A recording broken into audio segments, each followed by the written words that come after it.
টিউটোরিয়ালের দ্বিতীয় পর্বে আপনাদের সবাইকে স্বাগতম। আজকে আমরা ইমেজ ট্যাগের যে সোর্স পাথটা আছে, ইমেজের যে ফাইল পাথ, সেই পাথের কিছু খুঁটিনাটি জিনিস আমরা দেখব। তো চলুন শুরু করা যাক। আমরা এই ফোল্ডারে আরেকটা নতুন HTML ফাইল ওপেন করি।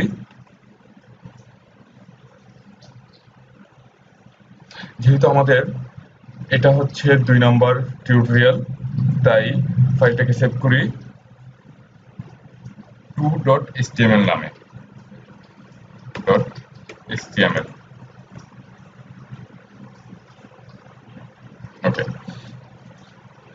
আপনি হয়তো একটা জিনিস লক্ষ্য করছেন, এখানে এর আগে এই দুটো ইমেজ ছিল না। আমি এই দুটো ইমেজ নিয়ে আসছি। তো শুরুতে আমি HTML এর জেনারেল স্ট্রাকচারটা দ্বারা করাই। টাইটেলের মধ্যে আমি লিখতেছি ইমেজ ট্যাগ, তারপর বডির ভেতরে আমি একটা ইমেজ দেখাবো। তো ইমেজটা দেখানোর জন্য HTML এ একটা ট্যাগ আছে img।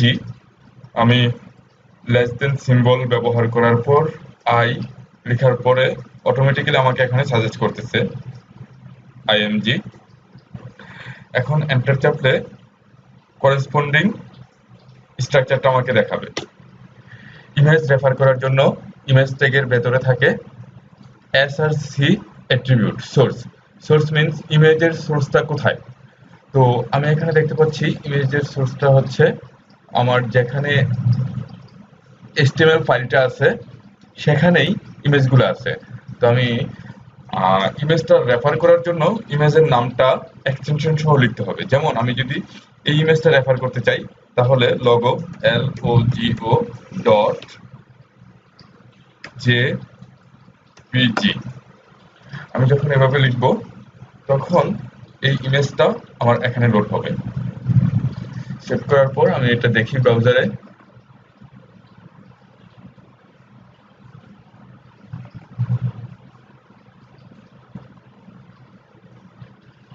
ইমেজটা চলে আসছে। এখন মনে করুন আমাদের প্রজেক্টের সৌন্দর্য বৃদ্ধির জন্য আমরা কিছু কাজ করব।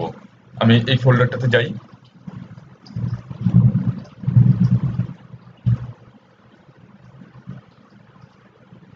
এই হচ্ছে আমার ফোল্ডারটা। তো এখানে HTML ফাইল আছে, সাথে ইমেজ ফাইল আছে। আমি একসাথে সবগুলো ফাইলকে না রেখে ক্যাটাগরি করে ফোল্ডারে রেখে দিতে চাই। যত ধরনের ইমেজ আছে সেগুলোকে আমি আরেকটা ফোল্ডারে রাখতে চাই। সেই ফোল্ডারের নাম দিতে চাই ইমেজ, ইমেজেস। ওকে। এবং এই ইমেজেস ফোল্ডারের ভেতরে আমি এই দুটো ইমেজ রেখে দিতে চাই। কন্ট্রোল এক্স কাট করে আমি ইমেজ ফোল্ডারের ভেতরে রেখে দিলাম। এখন আমি যদি আমার 2.html-টা রান করি তখন দেখতে পাচ্ছি যে এখানে ইমেজটা নাই, ইমেজটা ব্রোকেন হয়ে গেছে। এখন ইমেজটা কেন পাচ্ছে না? কারণ ইমেজের পাথটা পরিবর্তন হয়েছে। তো এখানে আমি যেই পাথটা লিখতেছি, এই যে সোর্স পাথ যেটা লিখতেছি ইমেজের, সেটা কিভাবে রিড করে এটা আমরা একটু দেখি। একটা ব্যাপার লক্ষ্য করুন, 2.html এই ফাইলটা যেখানে আছে এখানে এই পাথটা হচ্ছে সেই ফাইলের রেসপেক্টে। মনে করুন এই ফাইলটা যেখানে আছে সেই এক্স্যাক্টলি সেই জায়গায় যদি আরেকটা ইমেজ থাকে তখন জাস্ট ইমেজের নামটা লিখলেই ইমেজটা দেখায়। এখন আমার প্রথমে যাইতে হবে এই ইমেজ ফোল্ডারের ভেতরে, এই ইমেজেস ফোল্ডারের ভেতরে, তারপরে হচ্ছে logo.jpg-টা পাবে। তো আমার এই 2.html-টা তো এই ফোল্ডারের ভেতরে নাই, যেখানে ইমেজ সেখানেই এই HTML ফাইলটা নাই।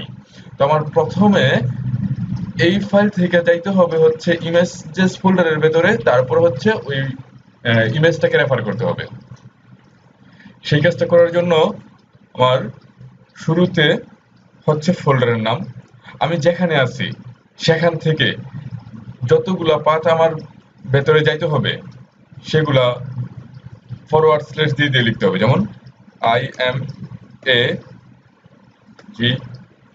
IMAGES, তারপর হচ্ছে ফরওয়ার্ড স্ল্যাশ, দেন হচ্ছে ইমেজের নাম। এখানে আরেকটা ব্যাপার লক্ষ্য করুন, যদি এখানে এমন হইতো যে এই ইমেজেস ফোল্ডারের ভেতরে আরেকটা ফোল্ডার আছে সেটা হচ্ছে img, তখন আমার এখানে লিখতে হইতো ইমেজেস img। ওকে, তো এখন আমরা রান করে দেখি, এখন ইমেজটা পাওয়া উচিত। ইয়েস, ইমেজটা পেয়ে গেল। এখন আমরা আরেকটা ব্যাপার দেখব।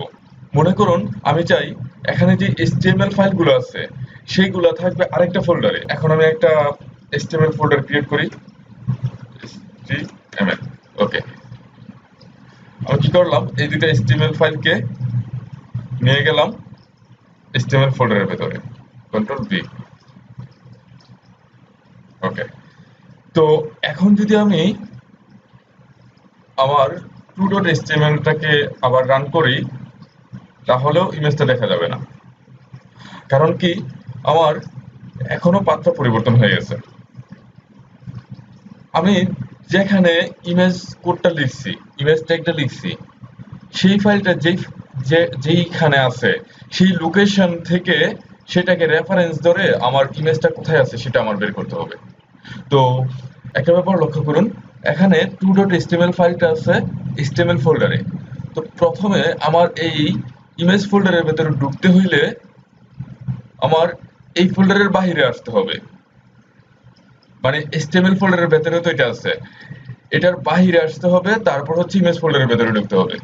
তো কোনো একটা ফোল্ডারের বাইরে আসতে হলে, এক লেভেল বাইরে আসবে, সেটা করার জন্য আমরা যেটা করতে পারি সেটা হচ্ছে ডট ডট তারপর হচ্ছে ফরওয়ার্ড স্ল্যাশ। এটার মানে হচ্ছে এই কোডটা যেখানে আছে সেখান থেকে এক ধাপ উপরে চলে যাবে সোর্সটা খোঁজার জন্য। তো এই ফোল তো এই ফাইলটা কোথায় আছে, HTML ফোল্ডারের ভেতরে আছে, এখান থেকে এক ধাপ উপরে চলে যাবে। তো এক ধাপ উপরে যদি যায়, এটা হচ্ছে HTML ফোল্ডার, সেই ধাপটা এক ধাপ উপরে যদি যায় তাহলে এটার বাইরে চলে আসলো, মানে ওই প্রোগ্রামিং ফোল্ডারের লেভেলে চলে আসলো। তারপর হচ্ছে খোঁজ করবে হচ্ছে ইমেজেস ফোল্ডারটা। তো ওইখানে তো ইমেজেস ফোল্ডারটা আছে। ওকে, দেন ইমেজেস ফোল্ডারের ভেতরে সার্চ করবে হচ্ছে logo.jpg-টা, তখন এটা পেয়ে যাবে। আমরা এটা রান করে দেখি, কন্ট্রোল এস দিলাম, এখন এটা রান করি। ইয়েস, এখন আপনি যদি দুইটা ধাপ উপরে যাইতে চান, যেমন HTML এই ফোল্ডারের ভেতরে আমি আরেকটা ফোল্ডার খুললাম, ফ্রন্ট।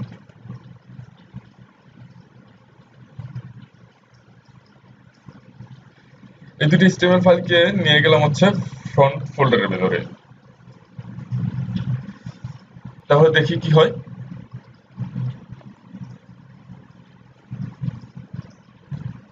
আবার কিন্তু ইমেজটা পেল না, কারণ হচ্ছে পাথটা আবার পরিবর্তন হয়ে গেছে।